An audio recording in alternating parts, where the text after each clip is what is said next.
surprised if you show up to work one day and they let you go after lots of service. Remember, never be more loyal to a company than it can be to you. I don't know if y'all have heard the news, but apparently workplace loyalty is in decline. You'll probably be shocked by some of the insights that this article provides. For example, did you know that people feel less secure at work due to all the layoffs? An article talks about how both sides, both employers and employees, are feeling that lack of loyalty and commitment.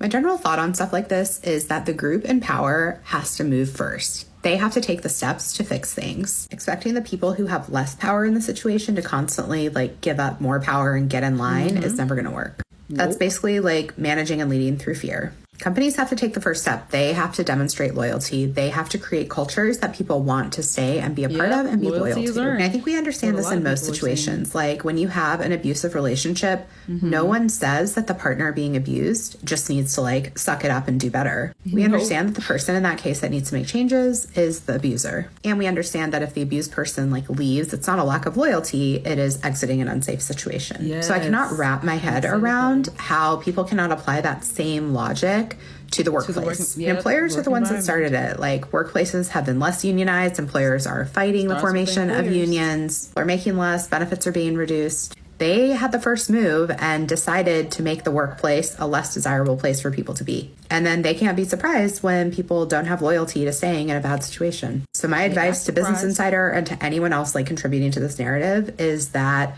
the first move lives with the employers. If they want to see more loyalty from their workforce, they need to create a workplace that is worth being loyal to. After 2020 happened, no one should be surprised at the information that was given to us. There's nothing as more unsettling if you just stepped into a job and you've been there, say, for a year, and you know Bob that's been there for 50 years, and Bob gets laid off for no reason at all. If Bob can get laid off, what makes you feel like I'm comfortable now? There was a lady when I was working at a certain place that came in and she was quite literally sobbing.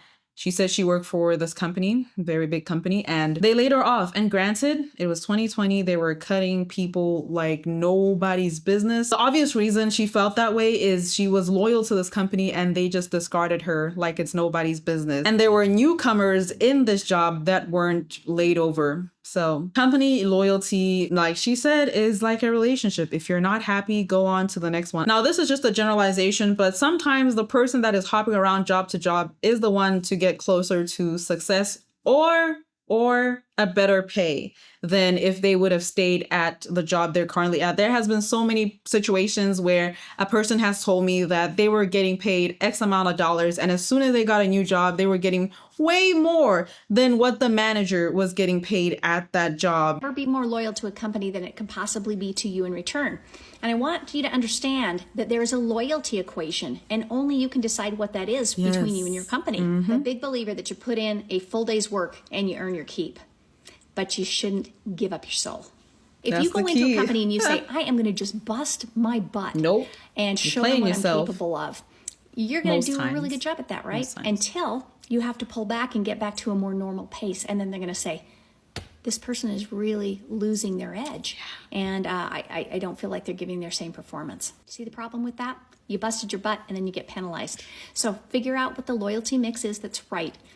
Start from the beginning, stay even. It really sucks when you are motivated and you love the job that you're doing and you're putting in all the effort, even effort you weren't expected to put in, only to be laid off. It used to not be like this, right? Where everybody believed, well, not everybody. It's just a generalization. That you had to stay at a job and climb the corporate ladder and beat your butt, keep your head down and keep quiet and don't show your concerns. Otherwise you'll be a target and all. It is 2024.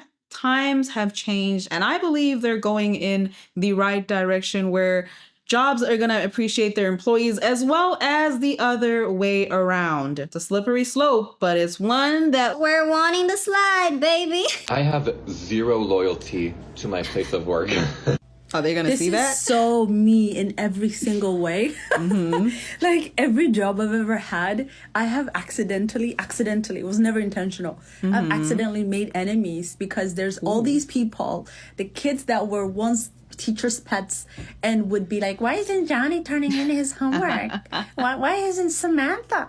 they grew up to be freaking addicted to work and they don't want to see you shine. So like, although I have the same attitude, I've always made enemies at like certain jobs, not all careers, but like certain jobs, because then you'd be the common well, actually all my jobs, because like those people would be working like so much more than what they're getting compensated for, and instead of being mad at the manager, they're gonna make enemy with you. They're seeing that maybe I have more work to do because so-and-so refuses to do. It's like, no, you're not paying me. You're not getting paid to manage either. That's literally a separate job. But they don't have the freaking sense to mind their business, okay? And I also observe this is like an American thing, because the rest of the world just doesn't give a F about working. Like, they're not like that. But for some reason, mother-effers, they will not let you slide. They're always going to be like, oh my God. I can never say it's an American thing. What is very critical about being the overachiever and you're not getting compensated for your job is that you're hurting the case more than you are bettering your situation. Now your employer is going to know, oh, if so-and-so can do a job that is meant for 5 people by herself, then we're going to expect the same for this person and that person. Instead of looking at it as, oh, we need to look at the budget and hire more people to fill in these spots. They're not going to do that because they want the profit. Duh. Loyalty is not rewarded in corporate America. Nope. You know what is rewarded? Results. You are demonstrating that you're valuable to the company. You're gonna get paid. And if you're not, you need to leave that organization as fast as possible. This is how company loyalty screws you. Tell you us. join as a green and excited employee. You get a 2 to 5% pay rise per year. You spend 10 years getting into middle management, and then you get laid off due to a restructure.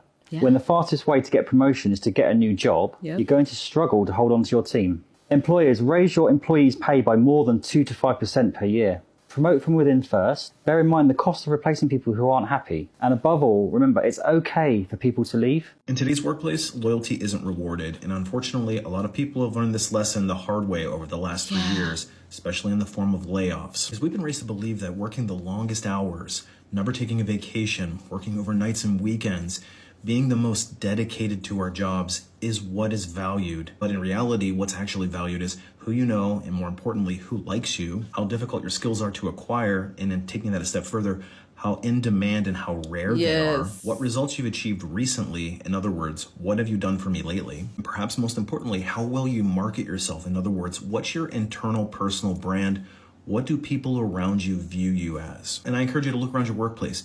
I bet every one of you can identify a leader that probably doesn't deserve to be there on merit alone. Nope. Yet oftentimes, these are the people who are getting recognized and promoted over top of you. And it's all because they know how to play the game. And like it or not, there is a game that is played in corporate America, especially if you're trying to get ahead in your career. And if you're tired of not knowing how to keep score in this game, don't worry. I'm here to teach you the rules. Make sure you follow along for more. I'm so glad he mentioned it being a game, because I've seen a lot of corporate people always saying, we're a family. Well, ma'am, if we're a family, then why don't I get a better raise? Why is there no work-life balance? Why do I feel restricted? Why do I feel like as you're about to approach my office, I am clicking off Indeed and LinkedIn? Granted, Indeed is not the best place to job seek, but why am I looking for another job if this isn't a game?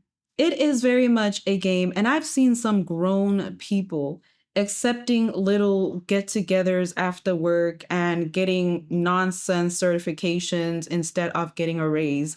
And the boss knows this and sees that you guys are happy with just little activities here and there instead of a raise. I've heard older people saying, your generation is crap and you guys don't like to work and yada, yada, yada. Some of us don't like to work. I will give you that one. But at the same time, people don't want to get underpaid. People know their worth. And all this, you have to work longer hours. No, it is cool if you want to do overtime. It is okay. There's nothing wrong with wanting overtime. But when you start putting it in your head that you need to work more hours in order to get paid more, you're honestly damaging yourself than you think. You should be getting paid more. I had a manager tell me, don't you want longer hours? No, I don't want, I'm already busting my butt I don't want extra hours. I want more pay. And she gonna look at me like I'm crazy. I'm looking at you like you're crazy. I'm over here doing everybody's job. Huh? A couple weeks ago, an electrician who's a friend of mine got laid off. Ooh. No, not an apprentice electrician, a journeyman with like a decade of experience. No warning, nothing, just let go randomly. In case you hadn't noticed, loyalty is meaningless in 2024. I mean, it always was, but especially in 2024. He turned down tons of job offers. He turned down opportunities in other industries just to stay with this company. And what did they do the moment they decided to make a change or decide they needed to let someone go? They overlook all of that because, well, the numbers just didn't make sense. Yep. Doesn't matter what he did for them. It doesn't matter how good of a worker he was. Boom, gone, just like that. Yeah. I bring this up because I want to point out that despite an industry that people have said for years now is hurting for workers, and despite loyalty and all of that, none of it mattered. Nope. Be selfish with who you sell your time to, because that's what you're doing when you're working. You're not just making money, no, you're selling your time. The moment you have an opportunity for a raise or for a little more job security, take it. Screw that company, do what's right for you. And this is coming from a business owner. I don't know who needs to hear this, but there is no company loyalty in 2024. Nope. This is not the same generation that your grandparents grew up in, where you can work a job for 5, 10, 15, even 20 years and retire nicely. Nowadays, it doesn't matter if you've been an employee for 5, 10, or 15, 20 years. If it makes sense on the company's bottom line, they will lay you off in a heartbeat. Even the companies that say that they treat you like family, or companies that say they want to invest in you long-term during the interviews, they are lying to you. They want to keep you there. The moment they figure out a way to get the same work that you're doing done cheaper than you doing it, they will figure out a way to get you out of the organization. Out of there. Now, for some of you in the comments, you're going to say this is really obvious, but a lot of people have bought into these corporate lies. You see, for the last decade or so, corporate culture has become about belonging and being a part of something bigger. And companies will constantly say that they want to invest in you. They want to use you. But it's just not the truth. 2022, 2023, and 2024 have shown us that companies will lay you off without any second thought.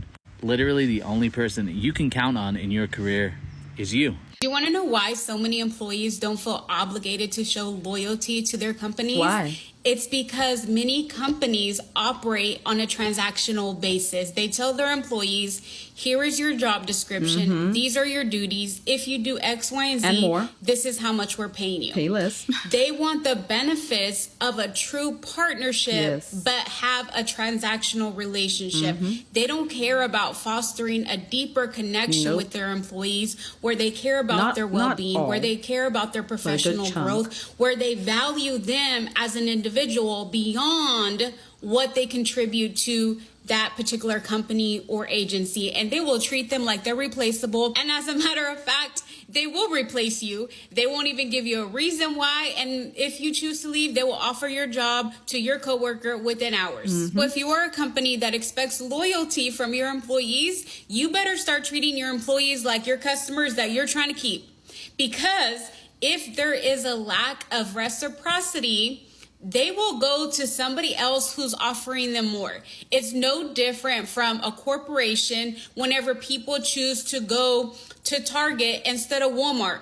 What does Target offer that Walmart doesn't? What does this other company offer to the employee that they're choosing to leave your organization? Sometimes you need to stop looking to blame the employees and look within. Where are you failing as a company, as an organization, as an agency that isn't making sure that your employees want to be loyal to you? Because let me tell you something, employees are not leaving organizations, they're not leaving companies that invest in the professional growth of their employees, that create a work-life balance, that enable them to be in an environment that is respectful, that is supportive, that shows understanding, that doesn't cause them harm. People are not leaving those types of organizations. So do better if you expect loyalty from your employees. I couldn't have said it better. Do better if you want loyal employees. And under the same breath, it's not the topic we're discussing, but I'm going to clarify because I already know there's going to be somebody in the comment section that has something to say. Obviously, not all employees are great. Not all employees are working like they're supposed to. Some demand more than they're giving the company, okay? That is also a red flag, but that is a topic for another time. So we're not just neglecting that side. It does exist, but let's just focus on this topic right now. We need to see unemployment rise. Unemployment has to jump 40, 50% in my view. We need to... You're about to be laid off, and why I don't wish that on you, somebody need to get in your face and tell you, because y'all are so numbed by getting a t-shirt from your company every quarter that you don't know how to wake up. You better say coffee.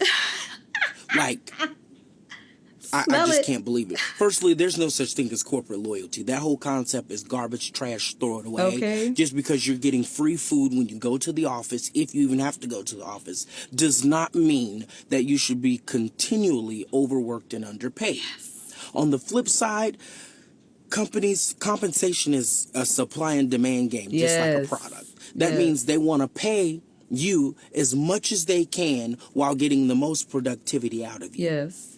The demand might be high, the supply might be low, you're going to make more money. But just because you make more money doesn't mean that the amount of money you make equates to the amount of work you're doing. Yes. Firstly, let's understand that. People are tired and they're sick of it. But companies are also tired of it. So they're demanding technology, AI, to accelerate productivity and efficiency and reduce the head count or the costs associated with head count. If it allows, because AI is a little tricky right now. That's what's happening in the market. Secondly, stop being anesthetized by getting a sweatshirt and thinking that you should give your whole entire life to a company.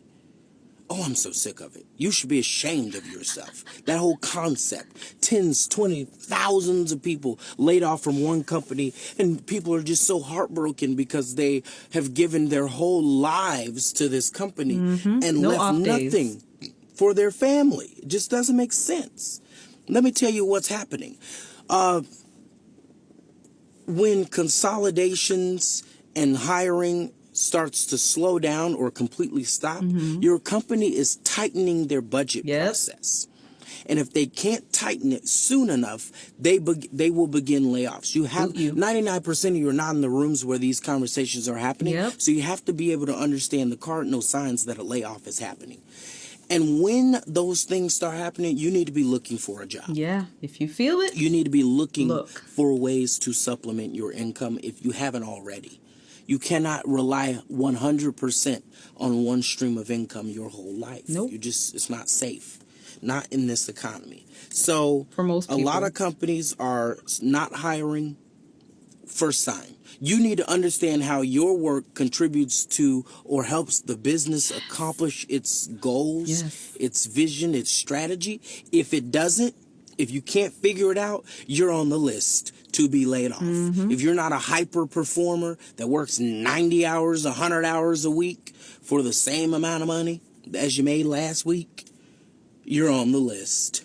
That was definitely a drop the mic conversation. Oh my days. One of the most important things out of every important thing he said was, you are not in those rooms. You may not understand the whole tightening budget, the business side of things, and that's perfectly okay. But coming from somebody that understands it, you may want to dibble and dabble and get some knowledge on that. Changing jobs every year, promote or demote? No, demote. It's so funny when all these hiring managers and C-suite executives emphasize the importance of company loyalty, yet they never provide any sort of incentive to their employees to actually stay at the company. Oh, you want a raise? Sorry, dude, it's not within budget. Oh, you want that promotion? Sorry, we just gave it to the CEO's kid. We can't hook you up at the pizza party, though. Doesn't that sound lovely? Keep in mind, turnover is a costly thing for these companies. They would rather have you stay there and pay you as little as possible instead of having to pull in all the resources to find someone new. The idea of company or employee loyalty has really fizzled out over the last 20 or 30 years, and there are a number of reasons for this. First, from the company's perspective, they really don't offer the same long-term incentive structures like pensions that they used to. Number two, in the majority of the states within the United States, they are at-will employment. That means you can be let go for any reason and at any time. And finally, look at the current situation with the coronavirus. when revenues dry up, companies have to maintain their balance sheets and free up expenses, which means to let employees go. But you are on the other side of this relationship. And if your title or salary is not where it should be, your commute has gotten tough, the work is not fulfilling, you don't get along with your manager, you can absolutely take on a role somewhere else with no regrets. Company loyalty is dead in 2024. In our grandparents' workforce, people would work at a... He is absolutely correct. In our parents' and our grandparents' workforce, they used to retire with these companies. I'm talking 10, 20, 30, 40 years and retiring. But what truly is the incentive in 2024 for staying that long with a company? Like, we've got it in our heads about 10 years ago. When you start switching jobs, you can double and triple your salary. I did that. I switched jobs, and literally in the span of 5 years, I tripled my salary. I have been in so many, because I worked in HR, right? I've seen people who were already getting paid way less than what they should have been getting paid, ask for a raise. Could it be $5,000? $5,000 annual raise is only like $200 a check. It's less than, actually, $200 per check. It's not a lot. Anyway, I've seen people ask for a raise, like a minimal raise, to match the current market, and they were denied, and they quit and left, and then now you have to spend 30 to 40K putting out the rec, sourcing candidates, finding someone, hiring them, onboarding, and then training them. You're wasting tens of thousands of dollars doing that. When you could have. And then you're paying them $10,000 to $15,000 more than the person who just asked for a $5,000 raise. Like, are you There's dumb? more to it than that, but yeah. Like, with a straight face. So these companies, between the very low grade, inadequate people you're putting in your leadership roles, like these directors and stuff y'all have in place, couldn't manage a fly, so they're running people off, right? Terrible leadership, doesn't know how to manage, just complete trash for leadership. And then you have antiquated policies, and you have the baby boomers or the older generation who are working as this in the top ranks of the company, making their triple six-figure salary, so they could care less what the middle working class has to say about it. Unwilling to budge, right? So it's such terrible trends, and people started catching on, especially the millennials, baby. They're not playing around. Don't play in our face. Nope. Okay? Because we're the working class that decided, like, no, we're not doing what our parents did. I'm not working 40 years for a company, coming to retirement, and then after retirement, 5 years after my retirement, I have to enter back into the workforce because it just wasn't enough to sustain the rest of my life. That is crazy. And I could see if these companies were willing to just stop and evaluate. The market is terrible right now. Like, the cost of living is astronomical. Astronomical. And instead of saying, I have these employees who've been here 2 years, 3 years, 5 years, they've already shown loyalty because they've been here for years. And instead of matching, like annually matching those market rates, instead of people having to come to you and demand a raise because they're already overworked and you know it. They already do the job of 2 and 3 people and you know it. And then when they ask for more money, it's, the budget. Your budget is the issue. How is the budget the issue? If I were to leave, you would have to pay triple to not only find and hire my replacement, but then of course you're gonna have to pay them at the current market rate anyway. So it's just like, it's a vicious cycle, especially in corporate America. So this one is for the employers. Everyone always asks me, Nicole, where do I find the loyal employees? Well, newsflash, they ain't hiding under rocks, sweetie. You have employees. Step 1. Be loyal to them. That's step 2. Step 3 is they're going to be loyal to you. That's how that works. Let me give you an example. I'm really I'm good at my job. I know I'm good at my job. My boss knows I'm damn good at my job. With that being said, I don't talk about my personal life. Nope. I compartmentalize my so much because I've been burned before, because I've learned that lesson. And recently, my life took a wild turn. Just, whew, right? So, I felt obligated to share this with my boss, because though I don't believe this will impact my work, it is going to impact me, my family, my son, my life, right? And I am a whole person that my boss employs. So I went out on that limb that many of us have gone out onto, nervous, uncertain. You've already got all the emotion from whatever's happening in your personal life. Now you're thinking, okay, here I go. I'm going to let them know. So when I did, it was met with this response. Oh, gosh. And I want you to hear this, and I want you to take it as inspiration. If you are a supervisor, a middle manager, a business owner, I don't care if you run a tech startup, I don't give a something. Take this as your inspiration. This is how you establish loyalty. In that moment where I was at my weakest, we're talking no makeup, full mess, I am distraught. And she said to me, what can I do to support you? What can I do to support you? Refreshing. She didn't say, take a day off and then come back hard. She didn't say, I still expect 110%. No. She said, what can I do to support you? That is so refreshing. Since all this went down, I have not taken a day off. I have not tried to lighten my workload. I have not backed down from my job or my career, which happens a lot. Yeah. Whether or not you tell your employer, you put your employer on the back burner when your life is going down. Yeah. But because of the support I received, I haven't. I am returning loyalty with loyalty. And that is how it is done, ladies and gentlemen. That is how it is done. And for the record, I work for, it's a firm out of Brooklyn. And the owner, she's a wonderful person. Wonderful person.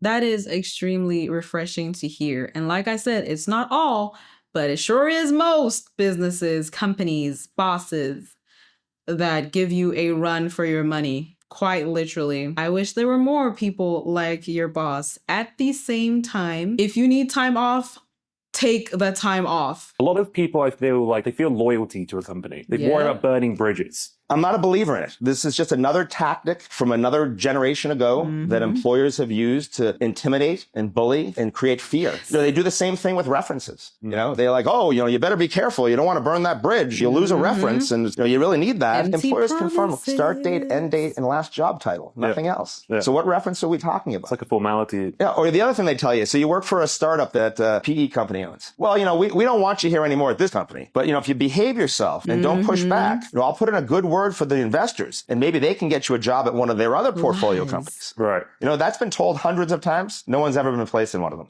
Them lying keeps you there at the horrible work environment you may be in, or even the best work environment you may be in. It's the lies that keep you there. Also, I don't want to be just that person. There are some truths that are said to you and truths that have some action backing them up, which is refreshing. But let's go back to the lies. The lies keep you there. The hope makes you stay, and the fear keeps you away from getting another job that would be way better than where you are right now. Here's a piece of terrible advice I got early on in my career. Somebody told me that I had to work at each company for 3 to 5 years or I would look like a job hopper. That means that even if it's a terrible company, and even if the company is not treating me well or I'm getting underpaid, I needed to stay there to make my resume look good. And look, as a recruiter, there's some truth to this if you take it to the extreme. If you're moving jobs every 6 months, you will look like a job hopper or a contractor, and you will be less appealing.